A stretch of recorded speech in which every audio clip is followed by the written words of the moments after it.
Document versus create. People aren't starting. They're just not making. They're thinking, they're pondering, they're strategizing, they're debating. A lot of people look at finished products. They look at LeBron today. They look at Kobe today. They look at Beyonce today. You know, the difference between understanding who you are versus who you wish you were. I mean, if you want to be respected and really known, show the fuck up. Gary V was right. Siguro, I was sick and tired sa pag-isip kung paano gumawa ng perfect content kahit di naman perfect talaga yung mga contents ko on YouTube. So basically, ganun lang yung gagawin natin siguro. I will take his advice instead na mag-create kasi too much effort, maraming mga iniisip na mga bagay na hindi naman talaga ganun ka-importante. Dapat the most important thing is to post and the content na i-share ko is valuable sa in my future self and to my possible business na pwede mag-thrive in accordance sa mga pinagsasabi ko, and for myself to improve every single day na makita ko ang growth ko. So guys, welcome to my daily vlog.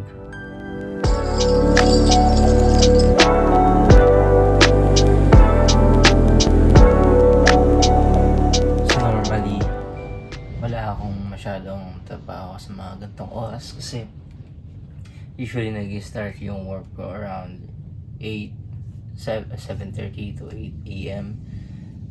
Pero right now it is 6:30 a.m. pa. Masyadong maaga. Gusto kong i-share sa inyo yung gamit naming framework sa pag-upload sa mga projects sa client. So yung shoutout to next@frame.io, yan yung ginagamit namin. So yan, si Jonas, isa sa mga client sa agency. I am on agency right now. Currently pinapagawa sa akin is mga graphics, yan, submitted pa lang yan kahapon, waiting pa lang ako sa response. Ayan naman yung namin, Slack yung team namin sa communication. Tapos yung gamit naming docs sa pagbigay sa akin ng mga instruction is katulad na ito, monday.com. Yan yung nakasign sa akin, joke quotes, ganyan dyan lahat. Kasi ngayon in-edit ko na lang yung journey namin sa Bukid Limanang. Wala akong magawa, hindi ko alam kung ano yung mga gagawin ko. Nasulat ko na yung mga dapat kong gawin ngayong araw at to be productive. Naalala ko may mga contents akong na-shoot dun sa Bukidlimanang adventure namin, pagbisita namin sa Bukidlimanang. So I decided to edit it and we'll post it ngayon after my export. Upload natin yan sa Facebook and we will tag them. Okay, goods na. Just to give you the preview, ito yun.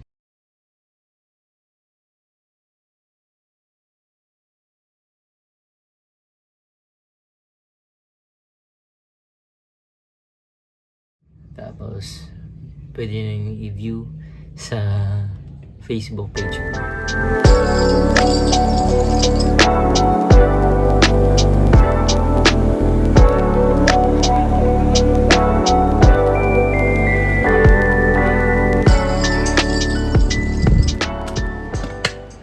I'm currently working sa DYD orientation namin para bukas. Thanks to remind sa mga delegates, participants na atin sa DYD.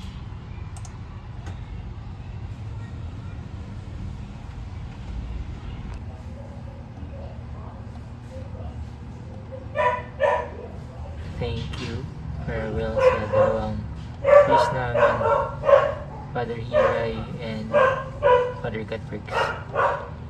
At the same time, welcoming sa aming mga new priest or pastor and co-pastor na mamamahala sa parish is si Reverend Father Prospero Ilmo or si Father Bong at si Father Leo Almasco. Yan, kasama yan sa tinabaho ko ngayong araw, gumawa ng graphics sa mga poster na yan.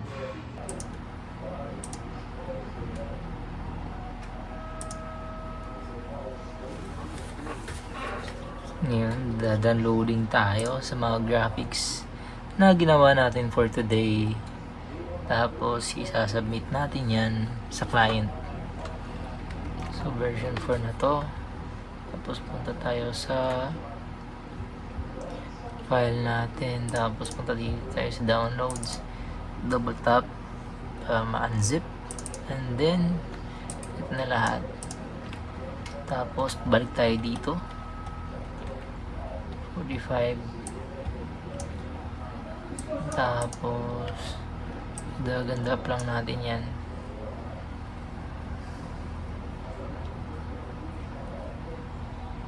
Tapos waiting lang tayo na ma-upload lahat. Check natin sa baba if okay na lahat. Copy lang natin yung folder. Tapos submit natin dun sa kabilang screen kasi nandito yung convo namin ng client. Tapos, hey Alex, I uploaded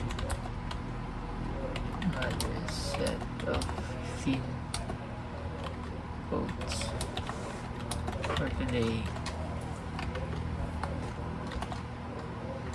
Tapos send. Okay, job's done. I tried to document almost everything pero hindi ko nagawa kasi may mga bagay na nangyaring masyadong maselan tsaka masyadong private sa buhay ko, kaya kung ano man ang laman ng video na to, yun lang yung kaya kong i-share as of today. And probably will work on that na pwede kong ma-share siguro if mas maging open ako in the future, na ma-work ko na yung sarili ko sa pag-share sa mga bagay-bagay na mapag-isipan ko din. To wrap up this video, gusto ko lang sigurong gawin is ikat na lang ng biglaan. See you tomorrow.